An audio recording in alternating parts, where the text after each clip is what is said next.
We live in a bipolar world. From one side, we all want diversity and inclusion. And from the other side, the progress that we have made until today is definitely absurd. You know that I'm a kind of a nerd, so I'm going to throw out some numbers. So corporations have identified who identify themselves as more diverse and inclusive are 35% more likely to outperform their competitors. This is famous McKinsey who is throwing that numbers. Another number, diverse management teams lead to 19% higher revenue, Boston Consulting. Another one from McKinsey, the GDP could increase 26% by equally diversifying the workforce. That looks like some obvious financial numbers that could reinforce the idea that diversity and inclusion is positive. Nevertheless, when we see the numbers about around 6.6% of all Fortune 500 companies that have women as their CEOs, we can doubt a little bit. 78% of employees who responded to a Harvard Business Review study say that their organizations, in fact, lack diversity in leadership positions. Overall, in fact, the situation is not good. And today I want to discuss about a topic that is very dear to my heart. Many of you already know that I was born in Latin America, and thanks to the efforts of a little lady, my mother, I could end up in Switzerland, and I grew up in Europe. And I had the opportunity to go through the journey of being an immigrant. And despite what many people may say is that no matter how long you have been living in a country, how much you feel belonging to the country of adoption, you will always be perceived as an immigrant. Now, I want to believe that we are wired to be biased, so that is something biological that makes us think that people that are different than us have certain hurdles on top of them. But I need to ask a real expert on the topic. Let me introduce you to Gijs Hillmann. He is the founder of CultureBeatz, which is an organizational cultural diversity consultancy firm. And I have the impression that there is a little bit of a personal story on why Gijs has stepped up in the area of organizational cultural diversity. I know, Gijs, that you grew up in countries where you have seen the journey of immigrants in the search for a better future. And I want you first to tell me a little bit more how it all started, this interest. Fantastic. Ivan, thanks so much. And beautiful listening to your story just now, and definitely resonated. Like you, in many ways, I'm an immigrant. So I grew up, I was born in Africa, in Zambia, on the Copper Belt, close to the border with Zaire, to Dutch parents. My father was a mining engineer, and lived most of my young life up to the age of a young adult in Zambia, in the Netherlands for 2 years, Namibia, South Africa. So I was exposed to multiple cultures. And I think in terms of my journey and why this is important to me and why this is important as an organization, there are three quick stories that I want to tell you. And the first was growing up in a multicultural environment with multiple languages, you often get the perception that you have so much more that you can experience. You know, if you're living in an environment where there's multiple languages or multiple cultures, it's like a bouquet of flowers. You know, you're not just restricted to that poppy or to that red rose. That red rose is fantastic, no matter what you think. But a red rose only comes to its element if it's included in other flowers. And the three stories that I want to share very briefly are the first one. When I came back to the Netherlands, even though I was from Dutch parents, I really had to learn Dutch again at school. So I was an immigrant child of 4 years old, sitting in a primary school, having to relearn my own mother language. You know, and that does something with you, because it takes a while for you to build friends and to make friends, even at that stage. And the more that you understand the language and the more that you understand the culture, the more included you are in conversation and in play. And that left a mark. So that's story number one. Story number two is when I was a teenager, I left Namibia. And in Namibia, I had so many friends of different nationalities. I had Portuguese-speaking friends who came from Angola and who were of a totally different skin color and background than I was. I had a good friend from Lesotho whose mother was from Côte d'Ivoire, from Abidjan. We've stayed in touch. That sort of diversity and the fact that in Namibia you spoke multiple languages and you could code switch between languages. So you spoke German the one moment, English the next, Afrikaans the next, Dutch at home. It was fantastic. It was vibrant. It was alive. It was like the spices that we have in Africa and in many different countries. You know, you could eat it, you could taste it every single day. And then we switched to South Africa, and I love South Africa in many ways, but we switched to South Africa at the height of apartheid. So we moved to South Africa in January 89, and I went through the last 3 years of school and then to the military in South Africa.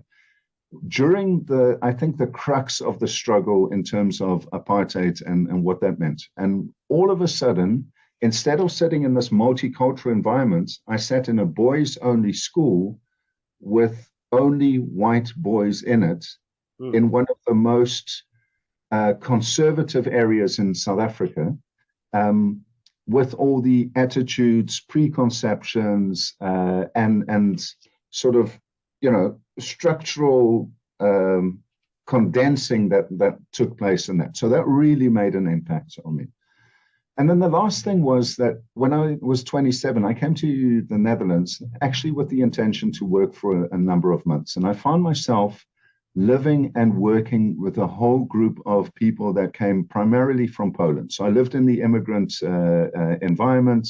I lived on the labor parks, as they call them, with them. I spent a year and a half living there, and I spent the subsequent 18 years working primarily with immigrants from a Polish, Slovakian, Bulgarian, Romanian, Czech, Hungarian culture, and learning to associate with them, but also seeing from their side their problems and the things that they ran against. And that has formed me in so many different ways. And that's why I do what I do. So what is quite touching, and I fully relate to that, is that very often we forget that when you are an immigrant, you feel a little bit lonely once you are removed from your original place where you feel belonging. You feel belonging not to a specific race, not to a specific culture, but to an environment where you feel protected, safe of being yourself, because they have adopted you, I don't know, as a white person inside of the Black community, or as just like you are whose. I don't care from where do you come from. So, and as soon as we are removed from that, we feel unprotected. We feel so vulnerable to attacks, to don't feel belonging. And I totally relate to this environment. That is quite touching. The second element that I take that is more related to the situation in South Africa is that it seems that this element that makes us different sometimes is related to the process of healing. So we had once an experience, or sometimes we have heard that someone had an experience, a bad experience with that specific culture, and then we keep it inside of us. It's like hard-coded inside of us, and we associate this bad experience to the rest of the community. The process of healing in South Africa, it has taken years. We are not there yet, but little by little, we see in the generations, in the Black population and the white population, already some hints that it is over, that whatever happened in the past, that is over. But it takes goddamn a long time. It's almost like our brain does not allow us to say we are humans, we have made mistakes. No. It has to be kept because we repeat the same conversations again and again. Hey, you remember that in 95, this happened and he got beaten, or he was insulted, he was mistreated, or that the prime minister is an idiot, whatever. So we always putting back again and again the same stories. I love that one. And we are going to get back to this sense of belonging. So when you are an immigrant, where the hell do you belong? Am I a South American? Am I a Swiss citizen? What do I feel? It has been a lot of changes. And the older I become, the more I become accepting that it might be that I don't belong to a nationality, and that's it. Even that so resonates with me, because it's been part of my cultural journey as well. And I think anybody who moves from their own country to a different culture or to a different environment has that sense of when I've moved from point A to point B, and I've lived in point B for a while, I am not entirely the same as people at point B, and that's okay. But there are small, subtle differences sometimes. Perhaps sometimes it's just the understanding of a cultural festival that's very important in that area. So in the Netherlands, for instance, the area that I live, Carnival is extremely important around about this time of year, specifically in February. Coming in as an immigrant, even though my roots are Dutch in terms of my parents, I am not of this area.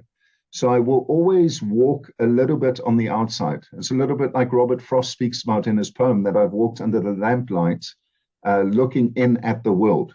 You look in at the world, you're part of the world, but still you're on the fringes. You're partially in the shadows, as it were. Then when you look back at where you've grown up, you've changed. You've become different. You're not part of that world anymore. And it's a struggle, and it's a struggle of acceptance to come to that point. I think one of the things that drives me in that is a famous quote that I heard from Lech Walesa. And probably Lech Walesa is very famous to you and to a lot of the citizens. Of course, he has the most famous quote of all. When asked why he does what he does, in terms of historically and Solidarność and so forth, he said, "Nichtsem alle mushem," which means, literally translated, I don't want to, but I have to. There's something that drives me. There's something that drives us. Now, on one level, that's what drives me now in terms of the work that I do, but it's also what drives me as an immigrant. I don't always want to be an immigrant. I don't want to live here. My heart still goes out to Africa in many ways, but I have to. There are reasons that I'm here. But the most famous quote, and that's the one that really drives me from the heart, is where he talks about we can hold our heads high because we have paid the price for freedom, and freedom is priceless. And I want to tie that in quickly to what you said in the beginning. As an immigrant, you're paying a price. You're leaving behind your hearth, your home, your way of life, the foods, and sometimes we accept it and we move on, and it's fine and it's great. But other times we're walking in the marketplace and we just smell that smell. And all of a sudden the tears come to your eyes and you think, oh, wait a moment, this is how Mama or this is how Oma made that spice, that food, that thing that I haven't tasted in 5 years. And it's so important, and it brings up these memories.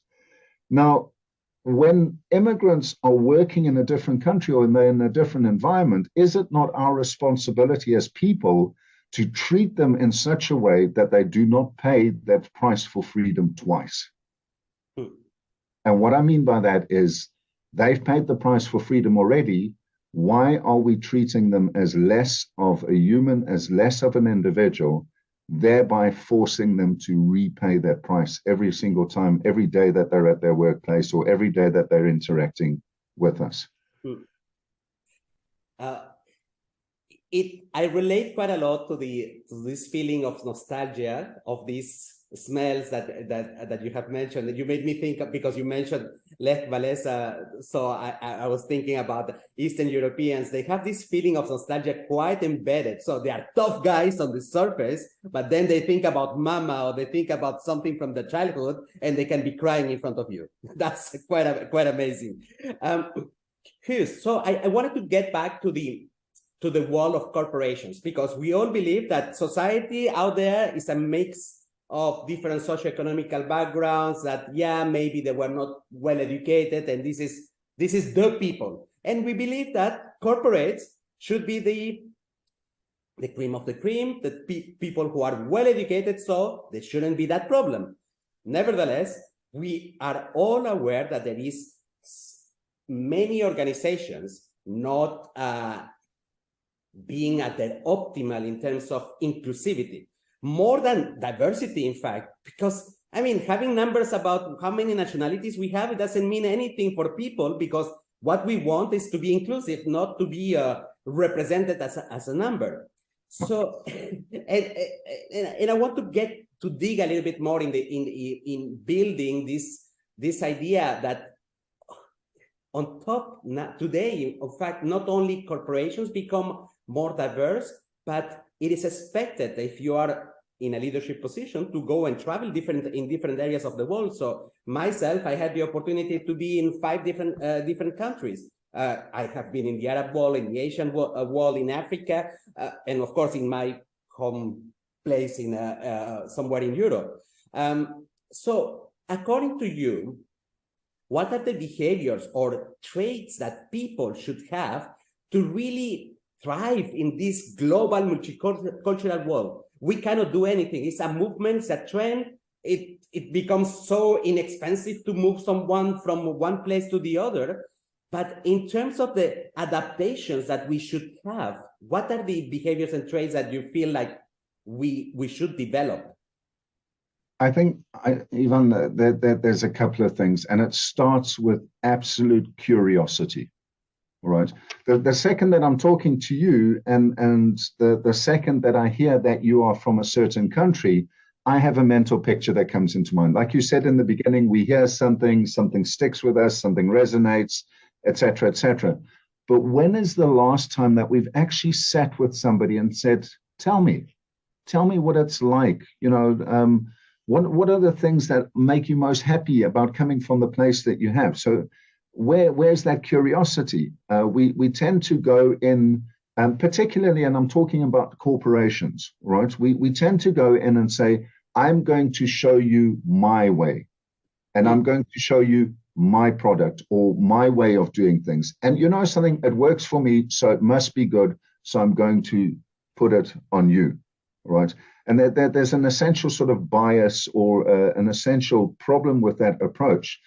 However, if I come in and I start traveling and I start speaking to you and I say, I really want to understand, I just want to sit at your feet for a period of time and understand how your culture works, understand what this means to you, understand what is important to you. You know, there is such beauty in knowledge, there's such beauty in understanding context that I can really feel and move with you when you are making a decision. So the first thing that we need to do is be curious, be very, very curious about the person or about the culture that we're moving into.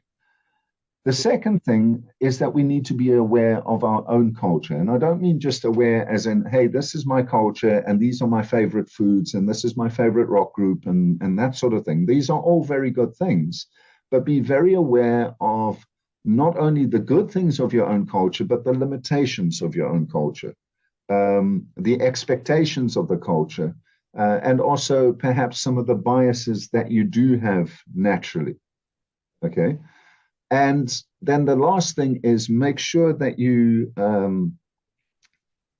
are moving and finding the places that are better in the other culture. And what I mean by this is we generally tend to say, okay, this is my culture and these are the good elements and that's that culture and those are the elements in that culture.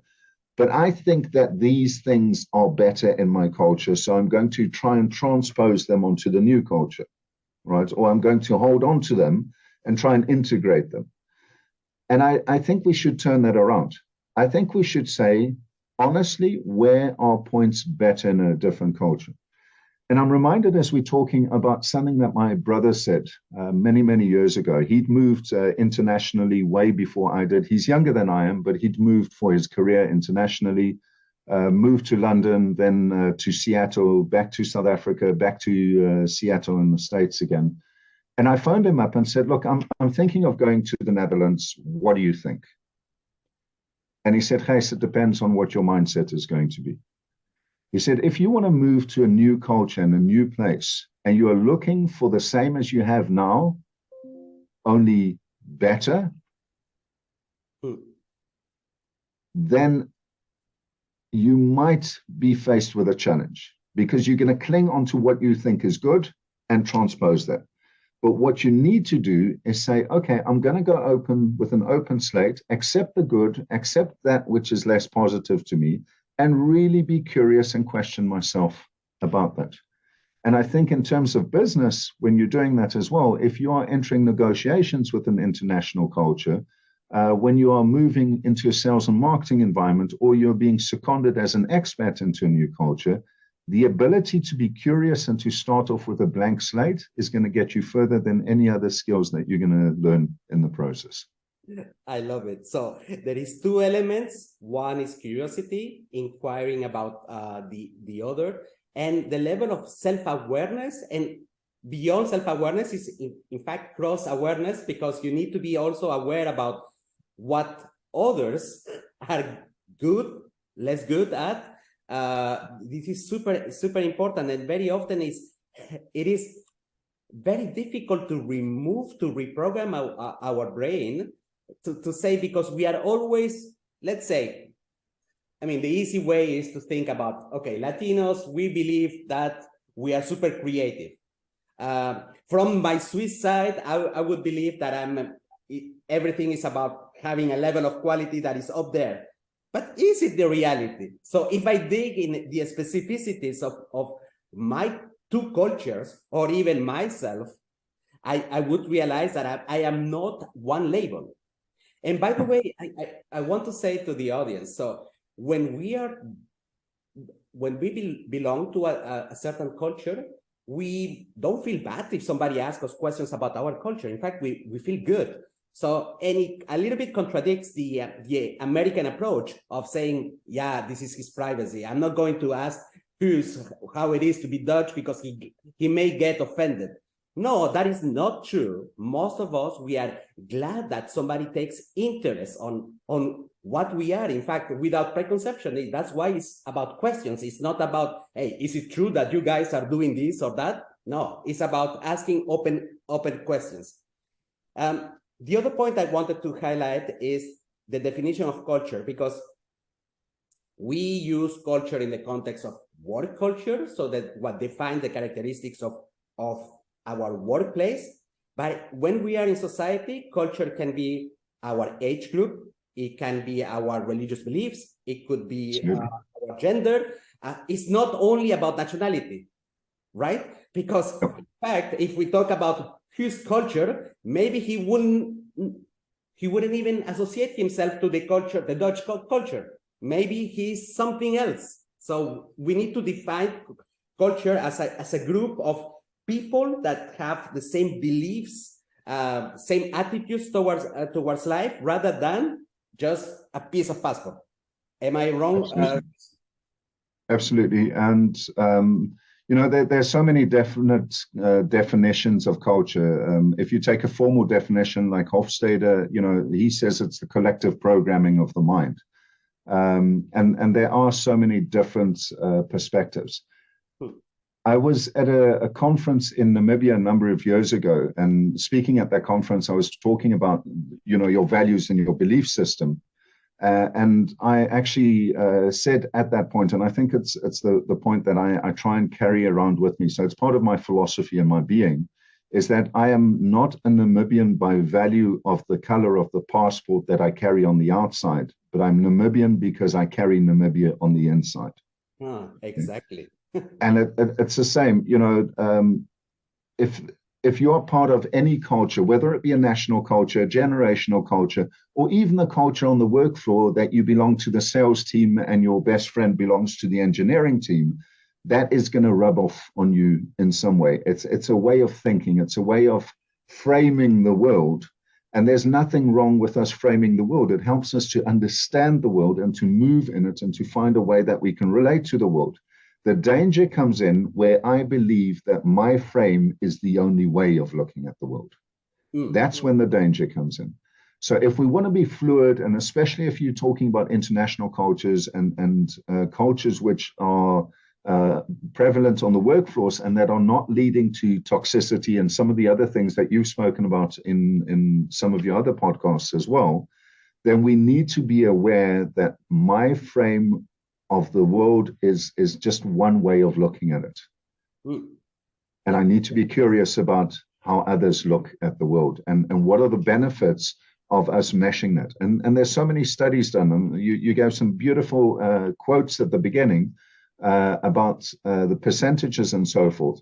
But if you take a look at studies on creativity, on innovation, it's when we mesh those worldviews, when we put them together, that we get the most creative solutions. You know, how much can we learn from a culture where there may be a Dubai-based company that has expats working in it from all over the world? You know, how much can we learn from that, from the different mindsets, the different ways of doing things? You know, there's so much that we can learn from each other in that sense. And that is what is important to me as well. You know, I cannot speak for Dubai culture. I cannot, because I don't have that experience. I'd love to come and sit and learn at some stage and to experience it and to absorb it. But what I can do is tell you about the culture, primarily in logistics, manufacturing, FMCG, in Western Europe, when it comes to integrating or not integrating people of cultures based from Middle and Eastern Europe. Okay? Because there we have a fundamental issue. And Chris, before the podcast, I mentioned to you a little bit, we started already the conversation, and it is true that sometimes in certain countries in Europe, it has happened that you are maybe third generation and you are still treated like you just arrived. And they still crack the same jokes about you arriving with the boat, and that is crazy. I have seen that there has been certain improvements I can talk about Switzerland a little bit in terms of the integration. And the fact is that what the Swiss government has tried to do is to embed the foreigners who are arriving, the immigrants who are arriving, into places where they can mix with the Swiss population. So if you are of a socioeconomical background that is low, you will go also to a socioeconomical background that is low, but it's a mix where there is 50% of real Swiss who will be discussing with you. And that makes that after a couple of years, you are speaking with the same traditional Swiss accent, you will be saying the same swear words, you will be doing the same things, and you kind of share the same the values, and kind of you forget that. So as long as you keep a common trait that you need to speak the same language. So there will always be someone in Switzerland who will ask you something, and if you don't answer back in the language, of course, then for him you are a foreigner. But if you are whatever color of your skin is, and you answer back with a good Swiss accent, then everything is fine. They will not bug you anymore. Let's get back to the workplace. I'm always diverting on this subject. I have the impression, and this is related to a reading that I did like maybe 5 years ago. There was HBR who was doing a benchmark between the leadership traits of women and men.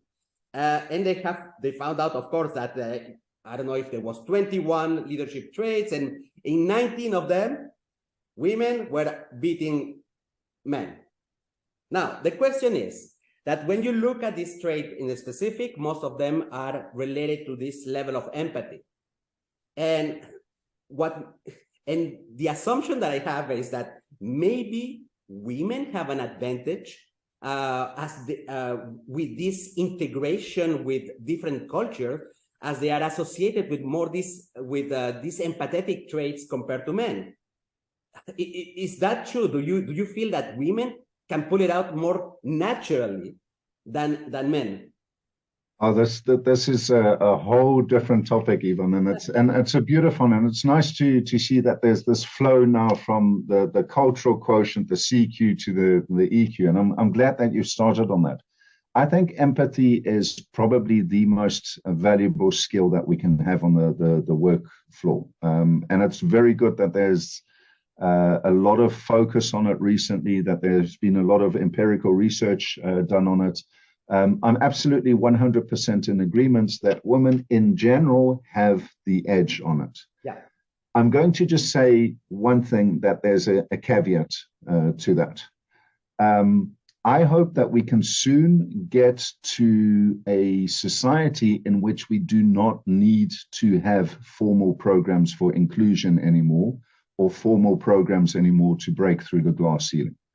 Now, that might be a strange thing to say coming from a middle-aged white guy, but what I mean by that is the following. Women are generally better at empathy than men. They're more focused, they're more sensitive, they're more aware than men. However, for a very, very long time, the only way that a woman leader has managed to keep herself standing in a man's world is by following the advice that men have given them.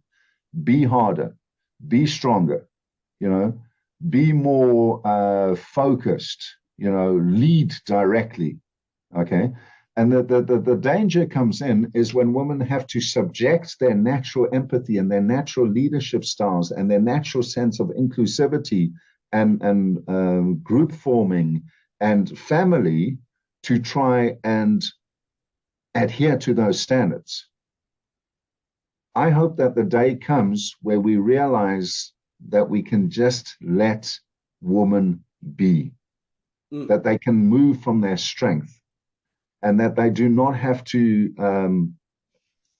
I don't want to use the word compete, because it's not a competition, but empathy is the strongest when it comes from the sense of heart, from the sense of self, from the sense of belonging. Empathy should not be a focus anymore. It should just be in the workplace. So yes, I think that women have the upper hand, the advantage in that, but I think it's time that we level the playing field and that we stop looking at empathy as an add-on, but say that it's crucial to our survival as a working species, rather than just an added benefit. Yes, totally agree with you on that specific point. I want to leverage a little bit on all of the experience that you have as a founder of CultureBeatz with Zid, in order to ask you, in fact, now, how can people develop behaviors that are helpful in a multicultural environment, knowing that traditional trainings and awareness sessions doesn't solve the problem, basically. They are not successful. So because it has been happening for already many years that people are paying someone to go and train for 6 hours one day and nothing changes, because at the end we have to fight something that is already pre-programmed in our brain, and without practice nothing happens. I mean, the fact that I know from where biases come doesn't make me less of a biased person. I'm still pre-programmed with my cultural backgrounds, with this discussion between my fellow men. And so I have already a perception of the world that has been pre-programmed. And to unlearn this, it's bloody difficult. And it's not an awareness session that will help me. How can we develop these new behaviors?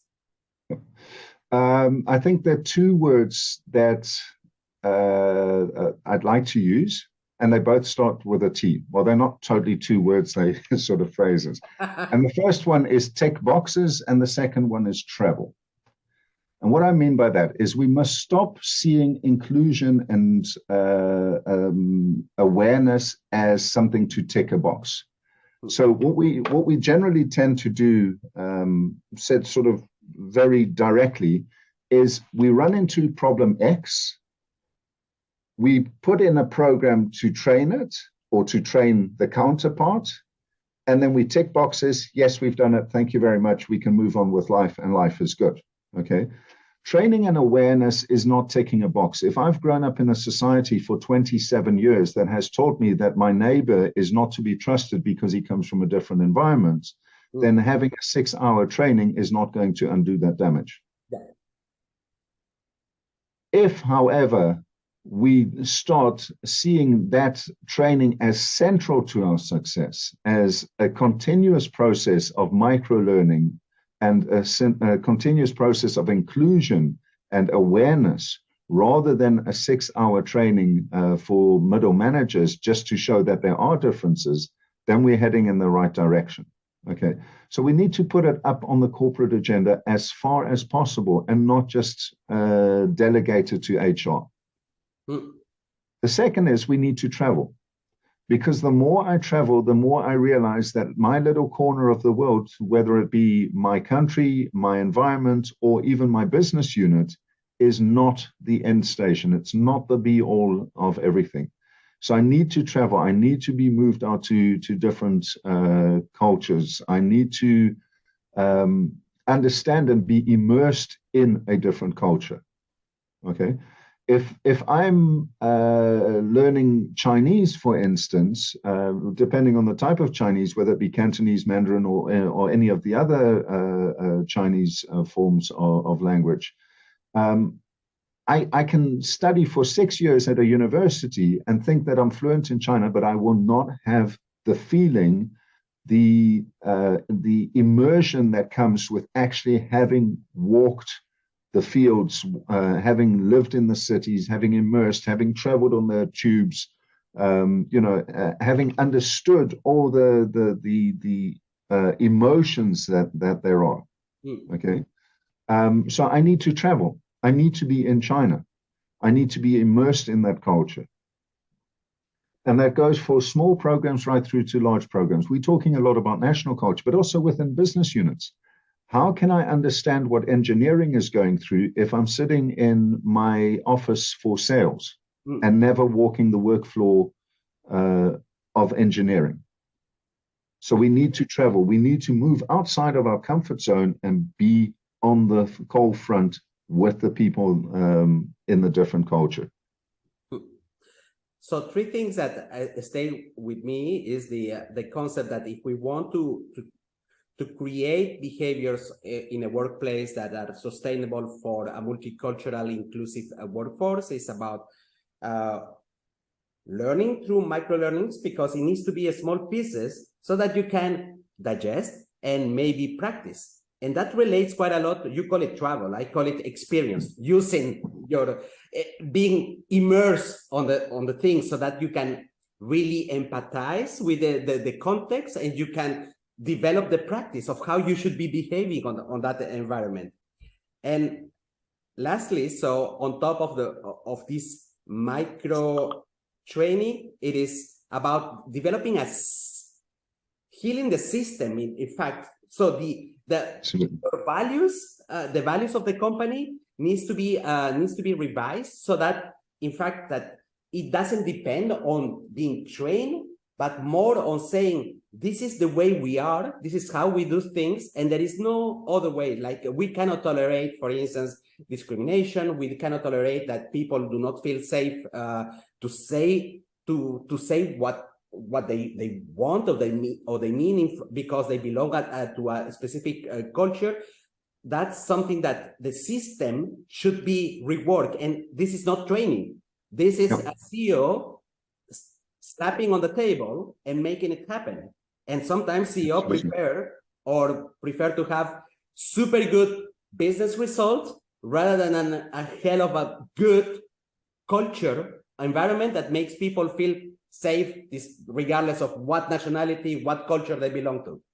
Yeah, absolutely. Even though there's 2 quick thoughts in that. The first one is personal experience. So I do a lot of training on the work floor with cultural diversity, etc. And what you often see is that people will say, wow, that's incredible. I now understand what group X is going through, or group Y, and why group Z is a little bit different to me. And then I observe them, and they walk into the company canteen and they go and sit down. And who do they sit down with? They sit down with the guys with their own department or the guys from their own nationality and their own background. And then they come afterwards and they say to me, hey, you know, I still don't understand exactly what Group Z is going through. And I'm like, what did you just do in the canteen? You went straight back into your comfort zone, into your old environment, and you sat and ate with your own guys.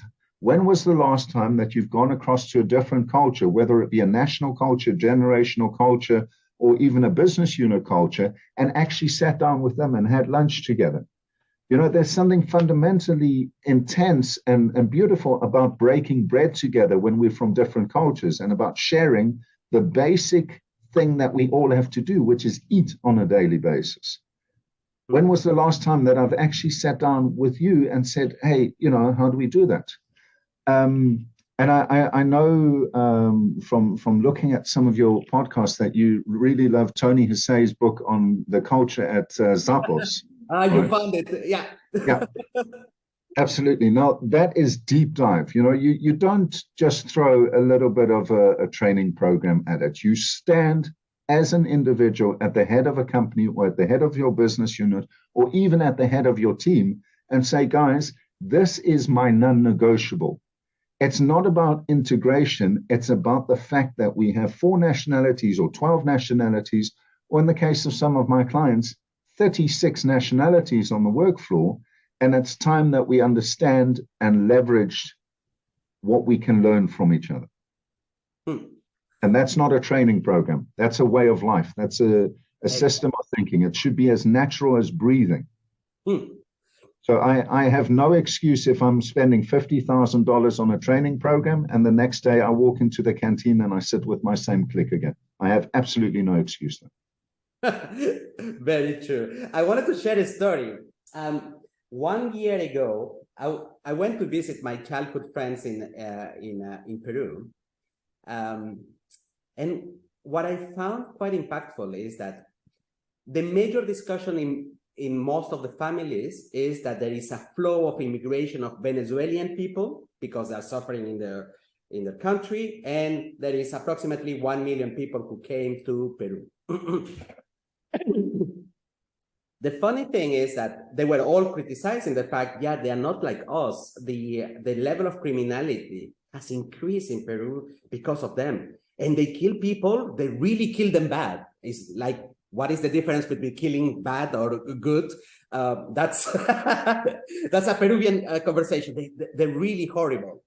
So, and then I was saying, because I come from abroad, so I was thinking maybe it's not true. So I Googled and I found a report done by the UN about the level of criminality coming from the different countries of around in South America. And I see that the index of criminality for Venezuelan people in Peru, it was maybe 1/3 of the Peruvians, so there is less criminal per capita inside of the Venezuelan population versus Peruvian. So I go with that study and I share it with my friends so that they stop saying bullshit. They didn't believe me. They say, no, this is manipulated. So my take on this is that our biases is so anchored that regardless that you put like real visible like data, people don't believe it. So when your bias have been already built and embedded in you, it's difficult to get rid of it. So now going back to the place at work, believing that, I don't know, that maybe that this woman got promoted because she's a woman, and maybe there was many men who deserved that position. Or let's say that, oh, this Indian guy became the CEO just because we have quotas on diversity. So how can we teach people to remove these biases, this programming that has been repeated for so many years? Our parents have said it, our grandmas, our friends have said it. So how can we break it? I think we need to do a couple of things. First of all, we need to have the courageous conversations. In other words, we need to address it when we see bias happening. What do we mostly do within the organization is we don't address it. You know, if you hear somebody saying something and you think, oh, there's an implicit bias behind it or whatever, most of us think, oh, wait a second, I'm not going to get into this conversation now because it's going to be a challenge. It's going to be a difficult conversation. I don't have the time, you know, whatever, leave it, let's go. So we need to hold ourselves to account. If I'm not calling out your bias, then I'm partially responsible for your bias as well. Okay, so I think accountability is a high thing in there. I think we also need to refocus on the effects of bias and make it with numbers that we can understand. You know, don't just say you shouldn't be biased, but in terms of giving feedback, we always talk about naming the situation, naming the what you did, and then naming the impact of that. So I think we need to focus on the impact of bias, in how badly it influences us in our decision making, how it can really break our negotiation prowess. You know, make it hard, tangible numbers that we can deal with on a day-to-day basis, and get back to the roots. But the only way that we can do that is by really taking a look at our own bias first. Understanding our own bias before we can address others. And these are not comfortable conversations even. They come conversations that take courage, that take grit, that take time. Things that we don't offer. So in a way, to put it very bluntly, we are responsible for allowing this bias to nestle within our organizations, to grow within our organizations, and to stay within those organizations. It takes you and I starting on a little level by just addressing our colleague, by speaking up, to start that groundswell of movement away from bias. And not that fantastic training that HR has offered. They're good, but we need to go further than that. And I guess that it starts from the top, because if we don't see this role modeling happening, like the CEO picking on someone in front of the public to understand how he thinks, how he feels about it, then things don't happen. Because if we see that, oh, the finance director did the joke about women, so it should be fine. So I feel like entitled also to crack my jokes about women, right? So it needs to be a cascade that needs to be observed across, starting from the top, because we feel protected when we are rewarded for the right behaviors. So if we see that things are okay for this finance director, then okay, then it's something that is acceptable. Yep. I think you're absolutely right. There is a high degree of accountability starting from the top, but that does not negate the fact that we have to draw our own lines in the sand as well.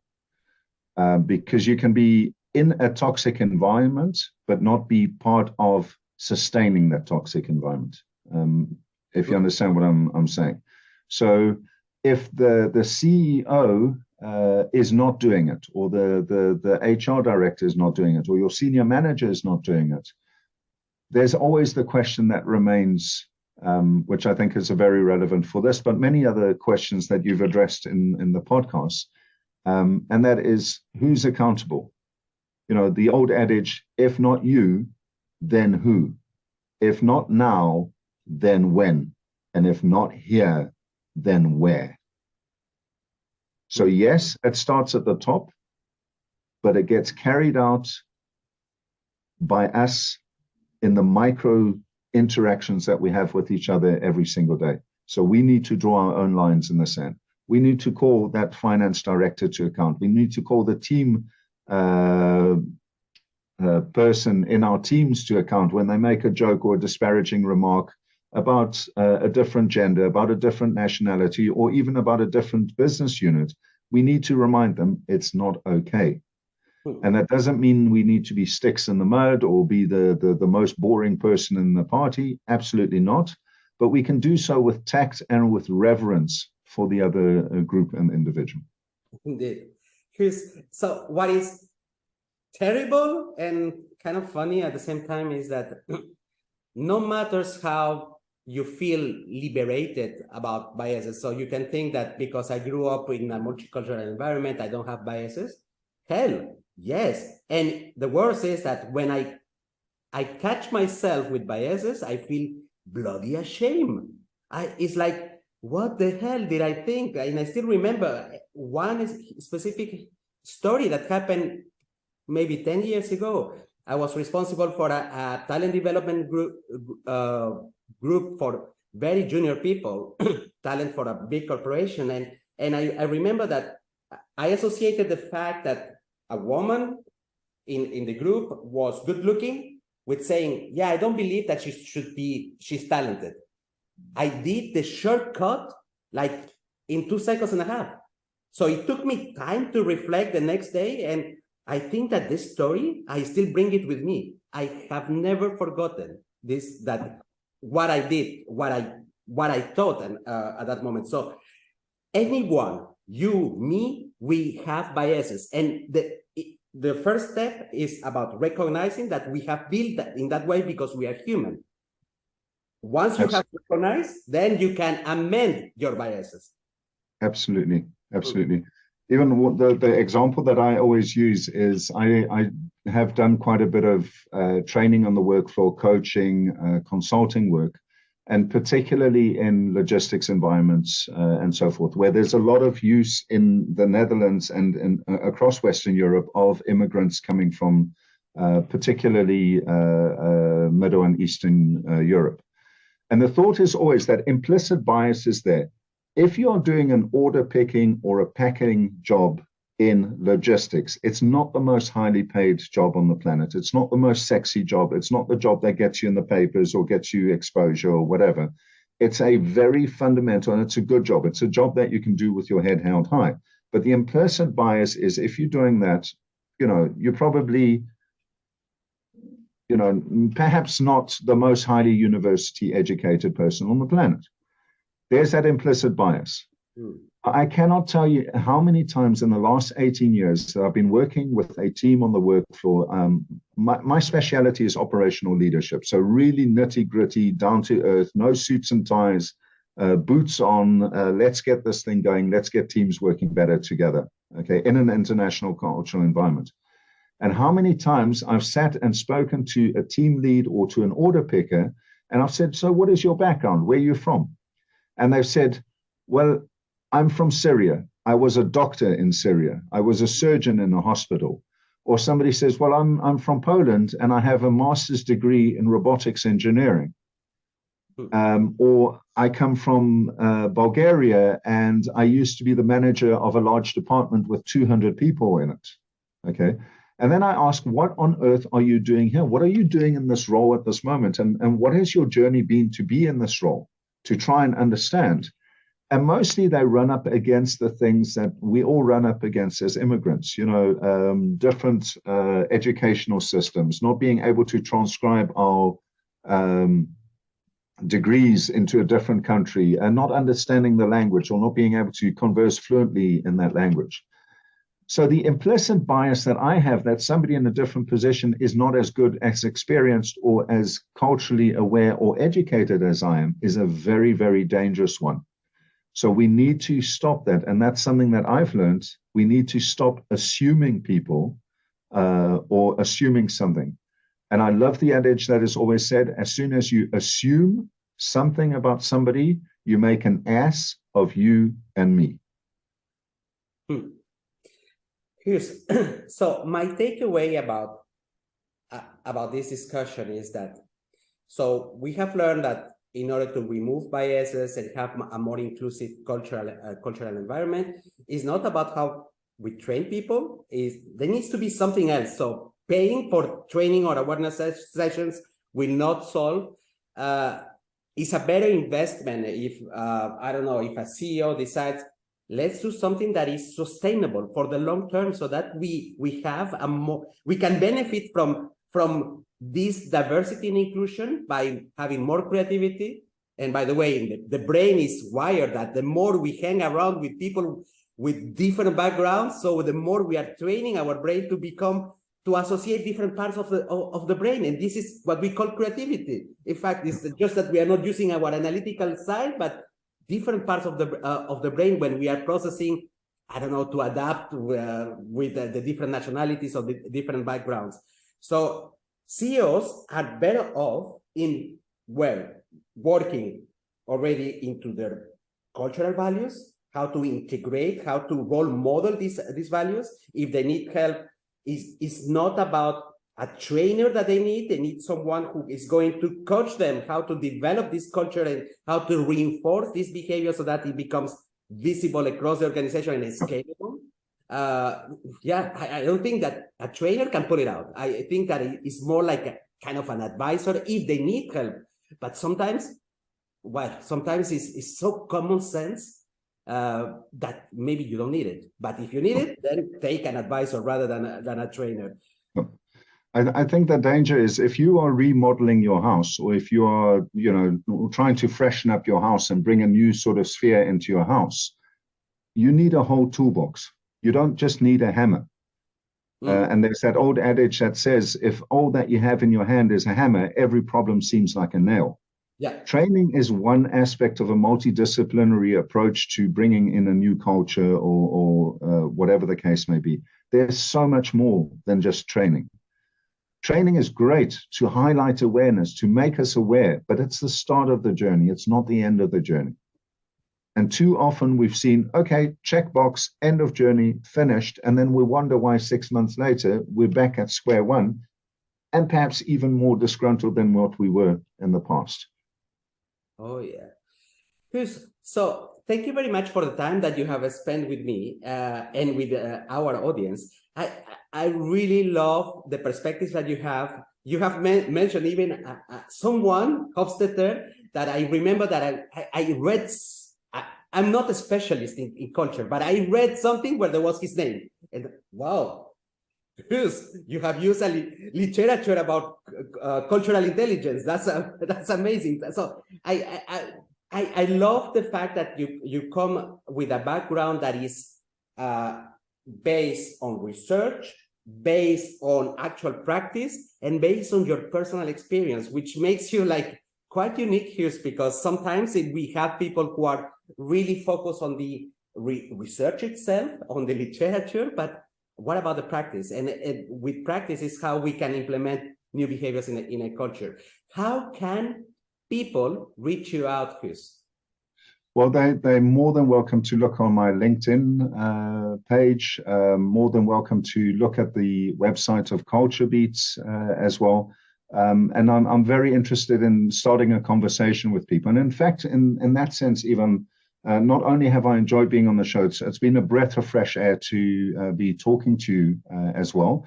But I've got a request, and perhaps that's part of my sort of move away from my own bias. So when I do a lot of my research on cultural diversity and diversity across generations and that sort of thing, a lot of the literature that I look at tends to be based on the Anglo-Saxon model. It's the Harvard, it's the Bostons, like you mentioned, it's the McKinseys and so forth.